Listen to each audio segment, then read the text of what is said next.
مهربانه ښځه د خاوند د یوې روپۍ خیال ساتي ځکه چې هغه پرې خاوند باندې مهربانه وي. مهربانه ښځه د خاوند د عزت خیال ساتي ځکه چې په خاوند باندې مهربانه وي. یاره نه نه، د ده مال ضایع نه شي، د بچي ضایع نه شي، د ده عزت خراب نه شي. دا د مهربانې ښځې کار دی.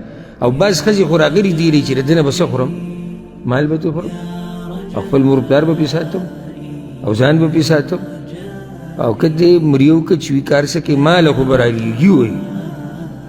نه، مهربانه ښځه د خاوند سره ملګرتیا کوي او ورته ووایي چې ته څنګه وې هغه شان ژوند به تېروو، چې ته څه خوري موږ به درسره هغه خورو، که ته وچه خوري موږ یې وخورو، که ته لمده خوري موږ هم لمده وخورو، که ته د چت لاندې اوسېږي موږ درسره اوسېږو، که ته اسمان ته پروت یې که ته موږ درسره هلته پراته یو.